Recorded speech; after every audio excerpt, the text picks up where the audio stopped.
الأعلام صدق الله العظيم وقال النبي صلى الله عليه وسلم عليكم بالصدق او كما قال عليه الصلاة والسلام۔ میرے بھائیوں، دوستوں، بزرگوں، جب امتحان کا وقت آتا ہے تو بندہ محنت زیادہ کرتا ہے، کم سوتا ہے، کم کھاتا ہے۔ جو ہوشیار بچہ ہوتا ہے وہ زیادہ محنت کرتا ہے، اپنے اوقات کو وصول کرتا ہے، ایک ایک گھڑی کو، ایک ایک سیکنڈ کو وصول کرتا ہے۔ رات آنے پر اس کی ماں کہتی ہے کہ بیٹا سو جا، تو کہتا ہے امی آپ کو معلوم نہیں ہے امتحان کا وقت ہے، ایگزام کا وقت ہے، اور مجھے اچھے نمبرات سے کامیاب ہونا ہے، اعلیٰ نمبرات سے کامیاب ہونا ہے۔ 4، 4:30، 5 بجے اٹھ جاتا ہے، کتابیں پڑھتا ہے۔ کیوں؟ اس کو پتہ ہے، سمجھدار ہے کہ ابھی تھوڑی سی محنت کر لوں گا، کتابیں پڑھ لوں گا، ٹیوشن پر زیادہ وقت دے دوں گا، محنت سے پڑھ لوں گا، پھر کیا ہوگا کہ امتحان کے سوال میرے لیے آسان ہو جائیں گے، اور جب جواب صحیح لکھوں گا تو بات وہی ہے کہ اعلیٰ نمبرات سے کامیاب ہوں گا اور فرسٹ پوزیشن پر آؤں گا، 97 اپ لے جاؤں گا، پھر میرا اخبار میں نام آئے گا، میڈیا والے میرے گھر آئیں گے، میرے ابا کا سر فخر سے بلند ہو جائے گا، میرے سر خوش ہو جائیں گے۔ اس لیے وہ بندہ محنت زیادہ کرتا ہے۔ اور عام طور پر دیکھا گیا کہ اول پوزیشن سے وہی بچہ کامیاب ہوتا ہے جو محنت کرتا ہے، کیونکہ ایک قاعدہ ہے، جیسی زندگی ویسی موت، جیسی محنت ویسا پھل۔ اس نے محنت کی تھی، اللہ نے اس کو اعلیٰ نمبرات سے کامیاب کیا۔ اب آئندہ سال جب آگے کا درجہ ملتا ہے تو پہلی بینچ پر بھی وہی بیٹھتا ہے، اور پروموشن پاس ہونے والا یہاں بھی آخری بینچ پر ہی ہوتا ہے، اور وہ آئندہ سال بھی اس کا پروموشن پاس ہونے کا ہی چانس رہتا ہے اور اس کا پہلا نمبر آنے کا چانس رہتا ہے۔ اس سے پہلے کیا بات ہے؟ تو کہا محنت ہے۔ اچھا محنت کیوں کی؟ تو کہا محنت اس لیے کی کہ اس کو پتہ نہیں تھا کہ ایگزام میں کیا سوال آنے والا ہے۔ اگر سوال کے جواب معلوم ہو جاتے تو محنت کرتا، تو کبھی محنت نہیں کرتا، کبھی کتابیں نہیں پڑھتا، اور کبھی اس کی تیاری نہیں کرتا۔ اس کو تو پتہ ہے کہ یہ 5 سوال آنے والے ہیں اور اس کے جواب اچھی طریقے پر اس نے تیار کر لیے، اس کو پتہ ہے کہ میں اعلیٰ نمبرات سے کامیاب ہو جاؤں گا۔ اب ذرا اس کو آخرت کے معاملے میں سمجھنے کی کوشش کیجیے۔ یہاں تھوڑا سا فرق ہے، یہاں پیپر پہلے سے آؤٹ ہو گیا ہے۔ بھئی قبر میں کون سے 3 سوال ہوں گے؟ منکر نکیر کون سے سوال کریں گے؟ خلاصہ مر ربک، نمبر 1، بھئی آپ کے رب کون؟ دوسرا سوال من نبیک، کہ نبی کون؟ اور نمبر 3 ما دینک، آپ کا دین کون سا تھا؟ یہ 3 سوال ہونے والے ہیں۔ تو اب سوال یہ ہوتا ہے کہ جب پیپر آؤٹ ہو جاتا ہے اور جب سوال کے جواب معلوم ہو جاتے ہیں پھر بندہ محنت نہیں کرتا۔ ایگزام کی تیاری والا محنت اس لیے کرتا ہے کہ اس کو سوال کے جوابات معلوم نہیں ہے، اس لیے پوری کتاب پڑھتا ہے، رات کے کھانے کے وقت پڑھتا ہے، صبح اٹھ کر پڑھتا ہے، رات لیٹ تک جاگ کر پڑھتا ہے، اور ٹیوشن پر زیادہ وقت دیتا ہے، اور اسکول میں دھیان سے پڑھتا ہے۔ وجہ کا سوال معلوم نہیں ہے۔ پھر یہاں تو سوال معلوم ہے اور جواب بھی معلوم ہے کہ ربی اللہ، آپ کے رب کون؟ آپ کے پالنہار کون؟ تو کہا میرے پالنہار اللہ۔ آپ کے نبی کون؟ تو کہا ہمارے نبی حضرت محمد الرسول اللہ صلی اللہ علیہ وسلم۔ بھئی آپ کا دین کون سا تھا؟ تو کہا دین اسلام۔ تو کہا سوال کے جوابات معلوم ہیں تو پھر محنت کی ضرورت کیوں؟ اصل بات یہ سمجھنی ہے میرے عزیزوں کہ اس وقت جو زبان پر ہوگا بندہ وہ نہیں بولے گا، جو دل میں ہوگا وہ نکلے گا۔ اسی لیے انبیاء کرام علیہ السلام نے دنیا میں آ کر اپنے جو انسانوں کے قلوب پر محنت کی تھی، اس لیے فرمایا کہ اصل محنت کا جو میدان ہے وہ دل ہے۔ یہی خانقاہ والے بھی کہتے ہیں، یہی تبلیغ والے بھی کہتے ہیں، یہی مدارس والے کہتے ہیں دین حق محنت کی جتنی جماعت ہے وہ سب کی پہلی بنیادی محنت اپنے دل پر ہے کہ بھائی اپنے دل کو بناؤ. بھائی اے سی ہے کار میں، ایسے کرو تو اے سی شروع ہو جائے گا، اور اوپر کا ایک بٹن دبا کے ایسے کرو تو ہیٹر شروع ہو جائے گا. یہ دل ہے، اگر نیکی کے کام کرے گا تو سکھ ہی سکھ، بہاری بہاریں، خوشیاں ہی خوشیاں، اطمینان کی اطمینان.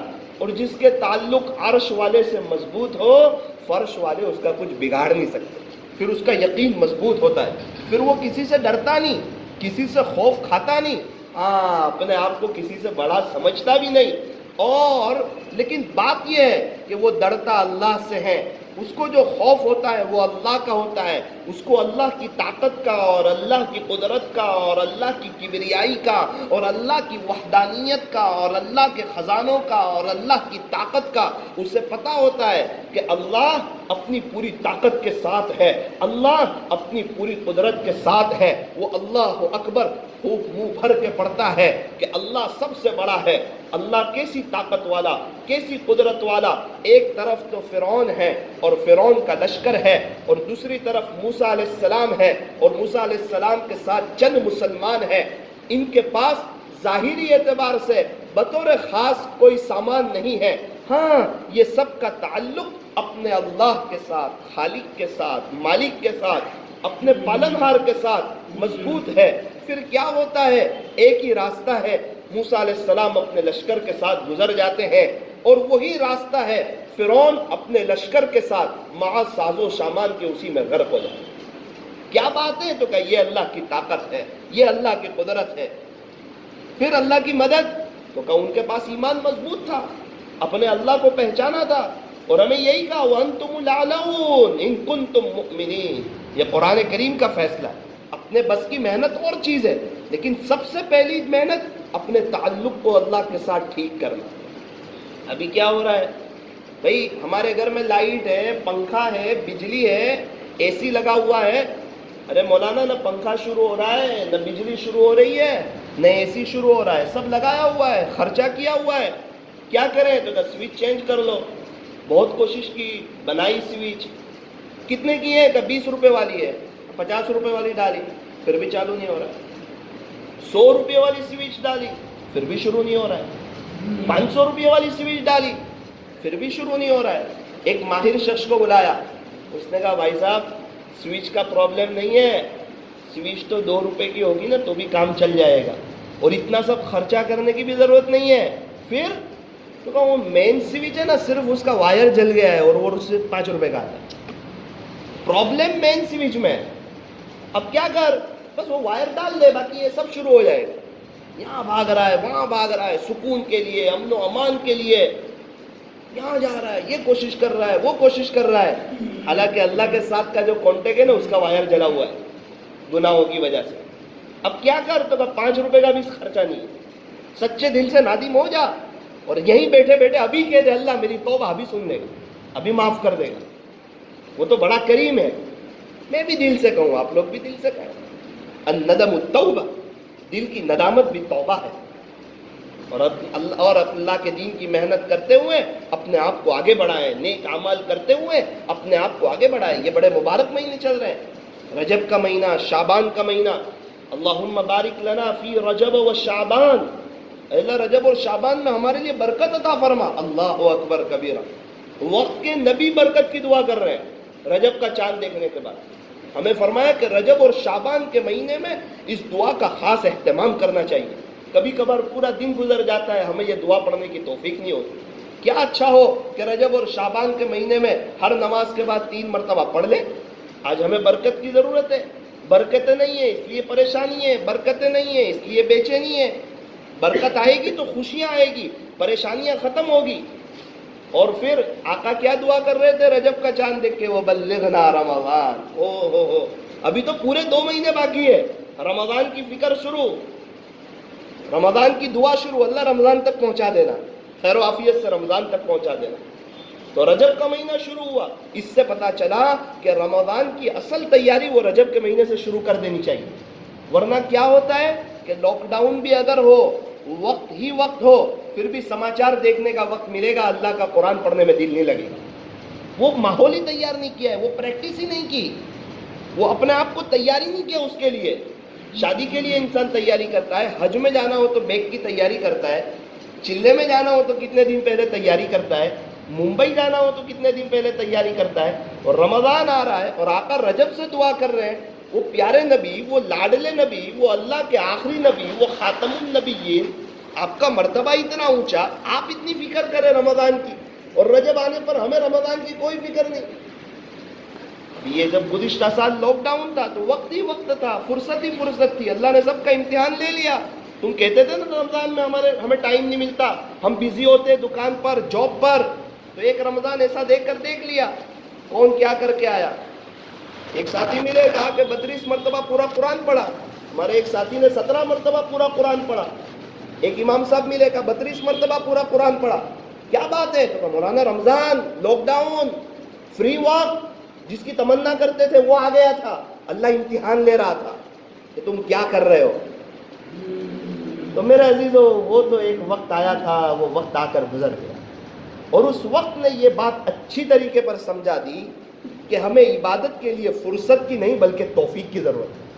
ورنہ لاک ڈاؤن میں 4 مہینے فرصت ہی فرصت، انسان اللہ کا ولی بن سکتا تھا، بغیر تخت و تاج کا بادشاہ بن سکتا تھا، ولایت کا نور حاصل کر سکتا تھا. جتنا وقت موبائل کو دیا، اگر اتنا وقت اللہ کو دے دیتا تو دل کی دنیا کچھ اور ہوتی، دل کی دنیا ہی بدل جاتی، اللہ کے ساتھ کا تعلق جڑ جاتا. یہ دنیا دھوکے کا گھر ہے، یہ مچھر کا پر ہے، یہ دل لگانے کی جگہ نہیں. یہاں سے کسی کو وفا ملی نہیں، اور یہ دنیا آج تک کسی کے ہاتھ میں آئی نہیں، اور اللہ کو ناراض کر کے کسی کے اچھے دن آئے نہیں، اور اللہ کو ناراض کر کے کسی کی زندگی میں بہار آئی نہیں، اور اپنے آپ کو بڑا سمجھ کے کبھی بھی کسی کے مسائل حل نہیں ہوئے اور اس کی پریشانیاں دور نہیں ہوئی. آج وقت ہے اپنے آپ کو اللہ کے حضور پیش کرنے کا. پھر رمضان آ رہا ہے، اب اس کی تیاری کریں، ابھی سے اللہ سے دعا کریں. یہ کتنی اہم دعا ہے. مجھے اللہ کی ذات سے امید ہے کہ جو یہ 2 مہینے میں اس دعا کا اہتمام کرے گا، اللہ رمضان میں اس کو اوقات کو وصول کرنے کی توفیق عطا فرمائے. چونکہ وہ رمضان کی دعا کھانے پینے کے لیے نہیں کر رہا ہے، وہ تو اس لیے کر رہا ہے تاکہ میں عبادت زیادہ کروں، اللہ کو راضی زیادہ کروں، اللہ کی عبادت زیادہ کروں. تو سوال ہوتا ہے کہ ایگزام کے جو سوال آنے والے ہیں، من ربک کا، من نبیک کا، ما دینک کا، وہ تو ہمیں معلوم ہے، پھر اس کی محنت کیوں کریں؟ تو فرمایا کہ اصل بات یہ ہے کہ جو دل میں ہوگا نا وہ نکلے گا زبان سے، جو دل میں ہوگا وہ نکلے گا. اگر پالنہار اللہ کو سمجھا ہوگا، اگر رب اللہ کو سمجھا ہوگا، اسی لیے بار بار یہ پڑھایا جا رہا ہے رکوع میں 3 مرتبہ، سبحان ربی ربی العظیم. یہ رب کا لفظ، پالنہار تمہاری دکان نہیں، پالنہار تمہارا مکان نہیں، پالنہار تمہارے ماں باپ نہیں، پالنہار تمہارا بزنس نہیں، پالنہار تمہاری نوکری نہیں، پالنہار تمہاری فیکٹری نہیں. اور لاک ڈاؤن میں سب کو بند رکھوا کر کے بتا دیا کہ یہ پالنہار نہیں ہے، یہ اسباب ہے، اس کو اختیار کرنا ہے، لیکن نظر تو مسبب الاسباب پر ہی رکھنی ہے کہ دینے والا تو اللہ ہی ہے. اور پالنہار ماں کے پیٹ میں کھلا کے بتا دیا، اسکول جاتے تھے جب کھلا کر کے بتا دیا، اور جب ہم دنیا سے جائیں گے پھر ہمارے گھر والوں کو کھلائے گا. کتنی عورتیں بیوہ ہیں، اس کو بھی کھلا رہا ہے. ضروری نہیں ہے کہ ہم ہی اپنی بیوی کو لے جا کر دے رہے ہیں، اللہ ہمیں ذریعہ بنا رہا ہے، دینا چاہیے. لیکن کتنی عورتیں بیوہ ہیں، اللہ ان کو بھی کھلا رہا ہے. کتنے بچے یتیم ہیں، اللہ ان کو بھی کھلا رہا ہے، ان کا بھی نظام چل رہا ہے. غریبوں کو بھی کھلا رہا ہے، مالداروں کو بھی کھلا رہا ہے، اس کے فرما برداروں کو بھی کھلا رہا ہے، نافرمانوں کو بھی کھلا رہا ہے. تو پالنہار اللہ ہے. اس بات کو اپنے دل کے اندر بٹھانا کہ گراہ خدا نہیں ہے. جب یہ اس کے دل میں بیٹھے گا کہ گراہ خدا نہیں ہے، پھر جھوٹ نہیں بولے گا، پھر دھوکہ نہیں دے گا، پھر تانا نہیں دے گا، پھر عیب بتائے بغیر مال نہیں بیچے گا، پھر جھوٹ نہیں بولے گا. اس کو پتا ہے کہ یہ گراہک سے میں سچ بات کروں گا، اگر یہ 2000 کا چلا جائے گا تو وہی اللہ 5000 کا گراہک بھیجنے پر قادر ہے. اب اس کا یقین مضبوط ہو گیا کہ یہ گراہک میرا خدا نہیں ہے. اس لیے ہمارے والدین ہمارے خدا نہیں ہے، ان کا مقام بہت اونچا ہے، لیکن ہمارے خدا نہیں ہے. کتنے بچے ایسے جن کے والدین نہیں، اللہ ان کا بھی نظام چلا رہا ہے. تو پالنہار اللہ ہے، اس بات کو اپنی دل کی گہرائی کے اندر اتارنا ہے۔ یہ سوال ہونے والا ہے، مر ربک، تمہارا پالنہار کون، تمہارا رب کون؟ اور قرآن میں شروع میں ہی بتا دیا الحمدللہ رب العالمین۔ قرآن کریم کی جو پوری مکمل جو سورت اتری، سب سے پہلے وہ پوری سورت جو اتری وہ سورہ فاتحہ اتری، جو پوری سورت جو ایک ساتھ نازل ہوئی، ورنہ اور آیتیں ہوئی تھی سب سے پہلے اقرأ بسم ربک الذی خلق وغیرہ، لیکن جو ایک ساتھ جو پوری سورت نازل ہوئی وہ سورہ فاتحہ نازل ہوئی۔ بتایا الحمدللہ رب العالمین، ہر نماز میں پڑھایا جا رہا ہے کہ تمام تعریفیں اس اللہ کے لیے جو سارے جہاں کا پالنہار ہے۔ پالنہار کون؟ تو کہا اللہ۔ سجدے میں بھی اس کو یاد دلایا سبحان ربی، یہ تو کہ میرا رب، میرا پالنہار، سبحان ربی الاعلی۔ تو یہ دل کے گہرائی میں اترا ہوگا۔ اگر زبان سے کہتا ہے اللہ کرتا ہے اور دل کہتا ہے دکان کرتی ہے، جواب دینا مشکل ہو جائے۔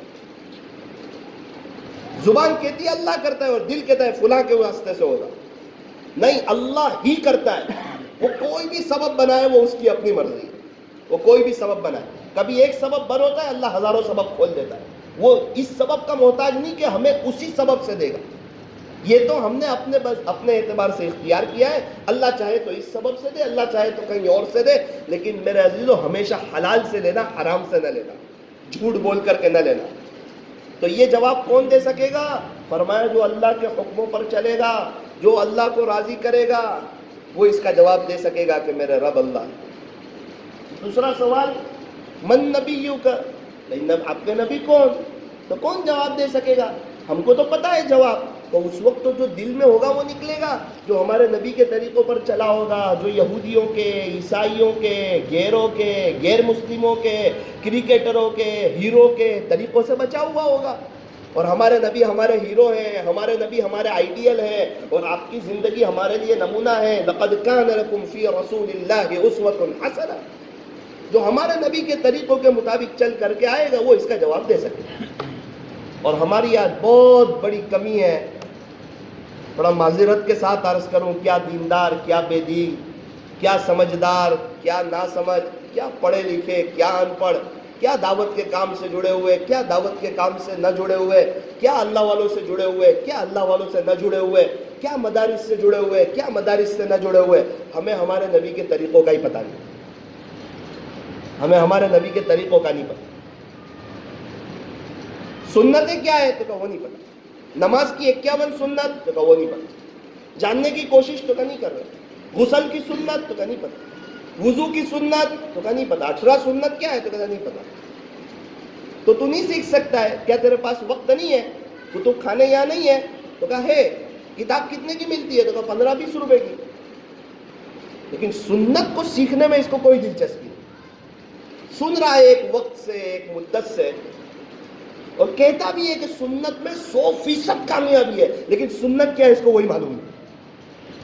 جس میں 100% کامیابی ہے وہی معلوم نہیں، کہہ بھی رہا ہے، بول بھی رہا ہے،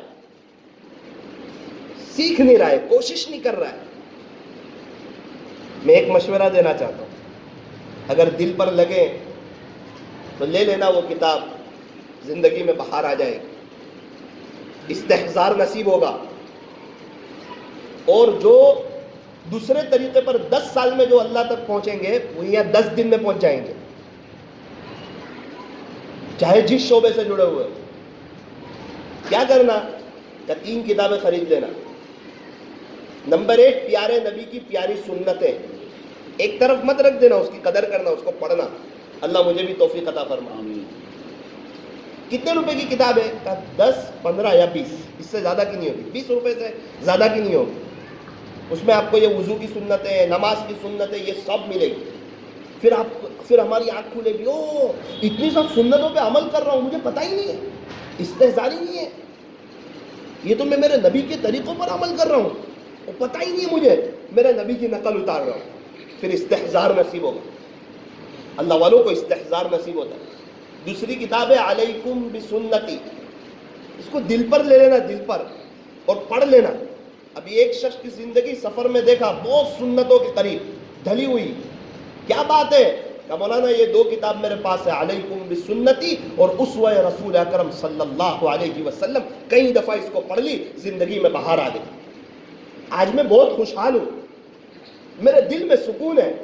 اور مولانا پوری دنیا دو چیز کے لیے پریشان ہے, اور وہ دو چیز کوٹ کوٹ کے میرے پاس بھری ہوئی ہے.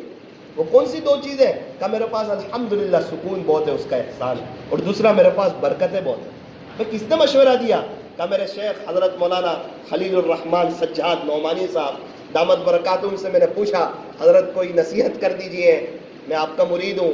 تو حضرت نے فرمایا یہ دو کتاب پڑھ لیجئے, علیکم بسنتی, اس میں کوئی بات سمجھ میں نہ آئے تو ڈاکٹر عبدالحی صاحب کی اسوہ رسول اکرم صلی اللہ علیہ وسلم اس کتاب کا مطالعہ کریں. میرا عزیزوں, اب کہتے کہتے سنت میں 100% کامیابی ہے. سنتے سنتے اور دین کے مختلف شعبے سے جڑے ہوئے ایک لمبی زندگی گزر گئی. اب وقت آ گیا ہے سنتوں کو پڑھنے کا, سنتوں کو سیکھنے کا, سنتوں پر چلنے کا, عامل سنت بننے کا. اللہ کی محبت بھی مل جائے گی, اللہ کا تعلق بھی نصیب ہو جائے گا, اور ہم سنتوں پر چلیں گے تو جواب دے سکیں گے کہ ہمارے نبی حضرت محمد الرسول اللہ صلی اللہ علیہ وسلم ہے. بھائی آپ کا دین کون سا تھا؟